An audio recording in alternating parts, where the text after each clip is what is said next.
আমরা এই প্রাকৃতিক দুর্যোগের মধ্যে বাধ্য হয়েছি এই প্রতিবাদ কর্মসূচি গ্রহণ করতে, কারণ ইতিমধ্যে আপনারা অবগত হয়ে গেছেন যে ভারতবর্ষের বর্তমান প্রধানমন্ত্রী উনি আমাদের দেশের নজিরবিহীনভাবে এ সময়ে গ্যাসের 19 কেজি গ্যাসের সিলিন্ডারে 993 টাকা এককালীন বৃদ্ধি করে বর্তমান মূল্য দাঁড়িয়েছে 3071 টাকা।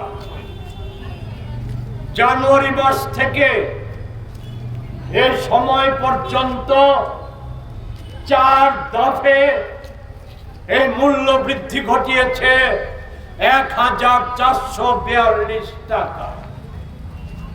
যদিও দেশবাসীর কাছে সামনে এনেছে যে যুদ্ধজনিত পরিস্থিতি কারণে এই মূল্য বৃদ্ধি, আমি বিশদে বিস্তারিত 12 বছরে এই সরকারের কুকাণ্ড সমূহ এবং জনস্বার্থ বিরোধী কাজ, প্রতারণা, জালিয়াতি এসব নিয়ে বিস্তারিত উল্লেখ করতে যাচ্ছি না। স্বল্প পরিসরে শুধু সরকারি তথ্য আমি তুলে ধরব, যাতে প্রমাণিত হয় যে যুদ্ধকালীন পরিস্থিতি এটা একটা ঘটনা, এটা একটা দাড়ি, এটা একটা বিষয়, কিন্তু একেও তো আড়াল করে রাখা হয়েছে। এতদিন ওই যুদ্ধ শুরুর পর থেকে মোদিজি দেশবাসীকে আশ্বস্ত করেছিলেন কি, যে না, আমাদের দেশে ওই পেট্রো পণ্যে কোন রকম আঘাত আসবে না, জনগণের উপর কোন আঘাত আসতে দেব না।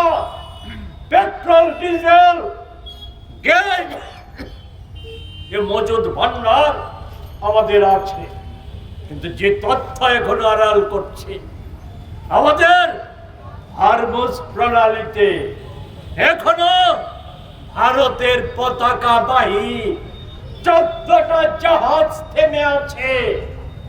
এর পরিণতি আগামী কিছুদিনের মধ্যে দেশবাসী উপলব্ধি করতে পারবে।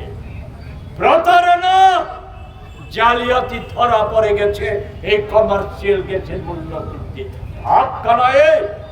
এতে সাধারণ মানুষের কি হবে? 14 কেজি গ্যাসের সিলিন্ডার যা সাধারণ মানুষ ব্যবহার করে, এর তো দাম বাড়ায়নি, কিন্তু ভুলে গেলে চলবে না, এই 1.5 মাসও হয়নি সিলিন্ডার প্রতি 60 টাকার মূল্য বৃদ্ধি করেছিলেন। এছাড়া সিএনজি, পিএনজি এই সময়ের মধ্যে আমাদের রাজ্যে, সারা দেশের কথা বল, আমাদের রাজ্যে আরেকটা যে কসাই সরকার বসে আছে, এই সরকারের দৌলতে সিএনজির মূল্য বৃদ্ধি হয়েছে এই সময়ের মধ্যে 8 বছরে 111% সিএনজির দাম বেড়েছে, 133% পিএনজির দাম বেড়েছে। বলতে লজ্জা হয় এই সরকারের ওই ভাগ্যবাদী মন্ত্রীরা আর পণ্ডিত ব্যক্তিরা, এরা বলে সুশাসন আর জনগণের সরকার।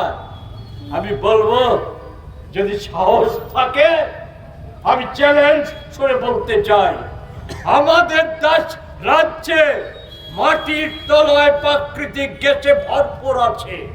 গ্যাসের উপর ভাসছে রাজ্যটা। রাষ্ট্রায়ত্ত সংস্থা ওএনজিসি আমাদের মাটির তলার গ্যাস উত্তোলন করে, অথচ আমাদের রাজ্যকে গ্যাস কিনতে হয় দিল্লির চাইতে বেশি দামে, বোম্বের চাইতে বেশি দামে। হ্যাঁ, আমি তথ্য দিয়ে দেখাতে পারি।